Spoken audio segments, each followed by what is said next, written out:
Welcome, Paper Fire Studio team. Thank you for taking a quick peek at this video. I wanted to show you a Christmas present that I finished for my mother-in-law.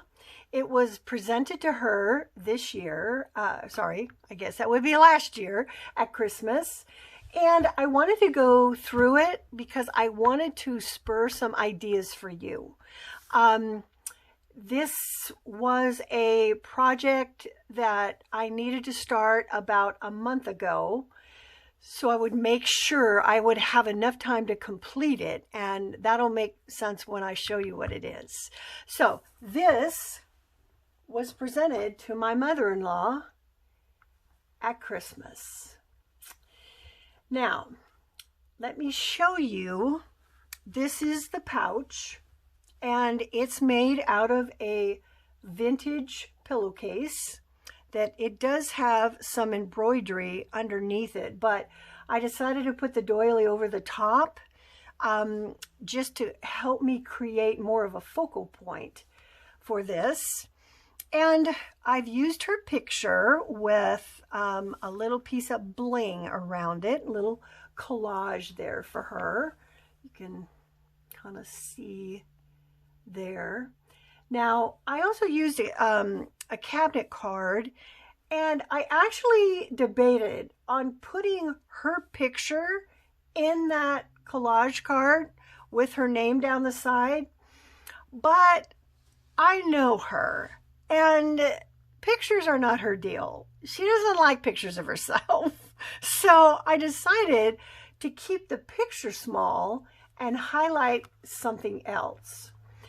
It's a little hard to make out here, but I want you to notice the lace, this lace right here, that comes through the cabinet card. That lace is part of her wedding dress. She gave me her vintage gorgeous wedding dress, and this is part of the jacket sleeve, and I added that to bring some real specialness to the top. And she saw it instantly. So that was the pouch that held the project that I had been working on. So let me show you, let me get centered here. Let me show you this folio. In fact, this is a folio that I believe I showed making it earlier, and wasn't sure exactly what I was going to do with this. But the more I thought about this project for my mother-in-law, the more I thought, you know, these are some of her favorite colors, and this would be perfect. So let's look inside. All right, what you're going to see inside, and Mildred saw it instantly when she opened it. These are photos of her two sons, my husband and his brother. So what I did is I sent an email out to everybody in the family, grandkids. I sent it to my sister-in-law. I sent it to everyone in the family that we need an email back from you. And the email needs to include two things. What is your favorite memory of Mildred, my mother-in-law? And not only that, the second thing I want you to send is, what do you admire about her the most? And the reason I asked for two things is because when you're filling out the tag, you want to have some meat of information to work with. And so when you get the email back, I've just formatted this on my computer, just on Word, and took their stories, made sure the font size would fit on the tags, include pictures so she would know who they're from. But the joy came when she turned the tags over and read favorite memories, what they admire about her. Oh, wow. And of course, she burst out crying like I am now, because this is what we do. I think sometimes we as designers of journals, we forget. We think the tags are sometimes kind of a nuisance to make. You know, if I have to make one more journal card, I'm gonna throw up. But you know what? You know what goes on those tags?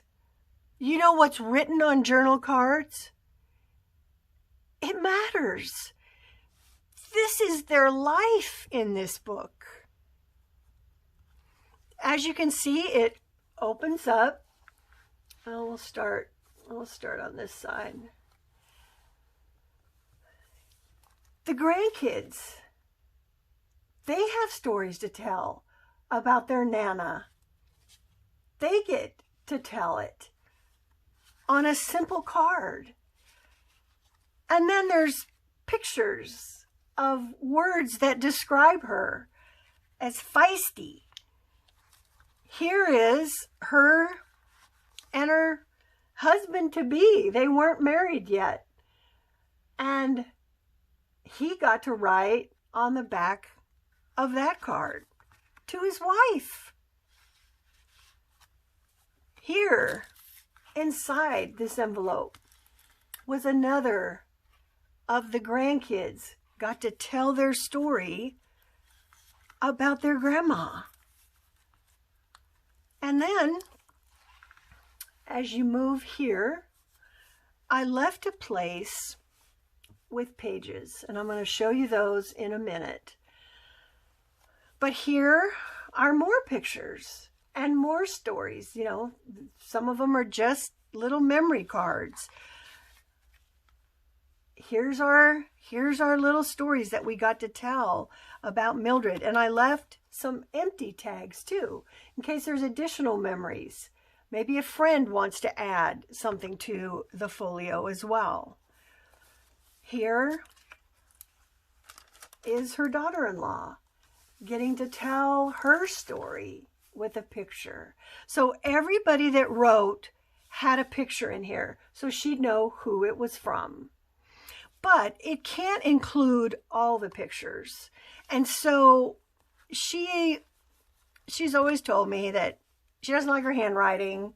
She doesn't like to write. Okay, well, we did the writing for you, but in the memory book, there are some blank pages. Well, for her, what she'd rather do, and she went and dug them out. She got up from the living room. They went in to pull out pictures. They're so excited about adding more of her memory pictures into these pages. There's one of her as a little girl. Here's one of them with her and her dog when she was a little girl. I mean, these can have a place in here, or they can come back. Any additional pictures, they can slide anywhere they want. But these are places for more pictures.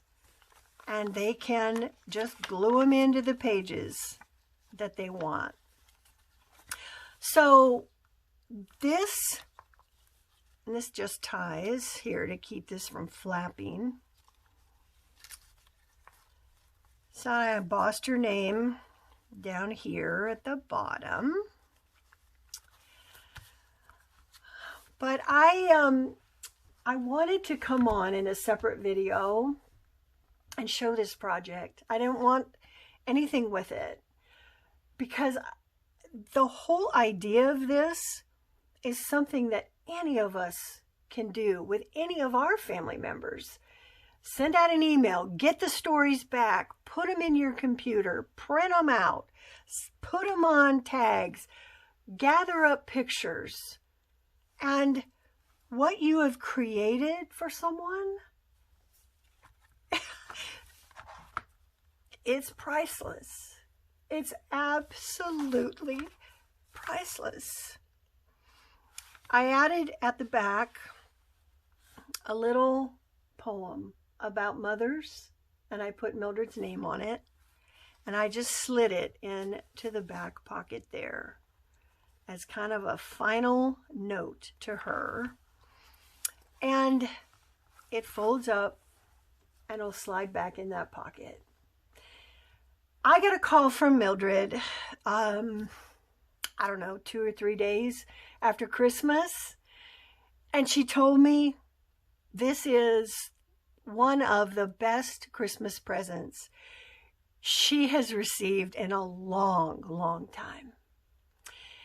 And I thought, you know, isn't it interesting for all of you that are on my channel, and I watch a lot of channels about journals. I have my favorites. I have people that I follow and admire. You think that this folio is for Mildred. Well, it is and it isn't. You know who else it's for?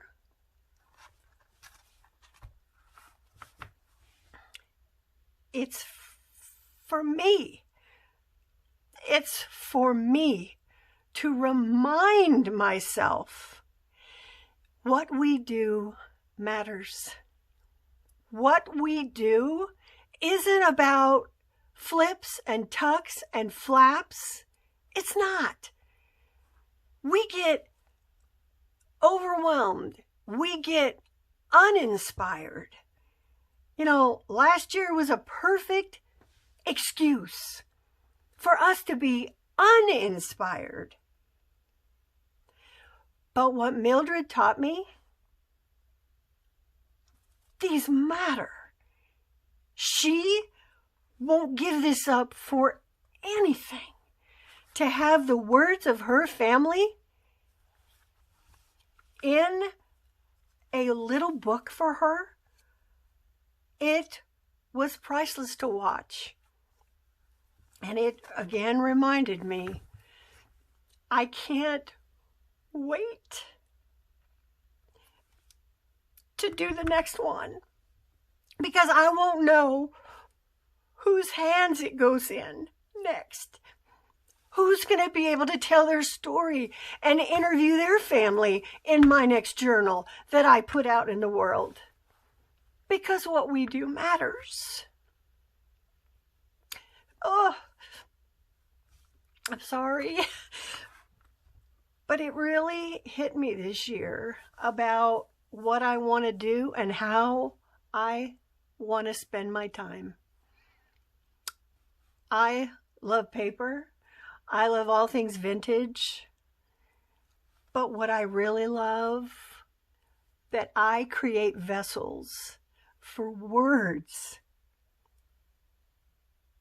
that impact people and can make them cry. That's what families are about. And so I want to encourage all of us to get re-energized and recommitted to creating more journals out there and get them out there, because there's just too many stories to tell. Thanks for watching.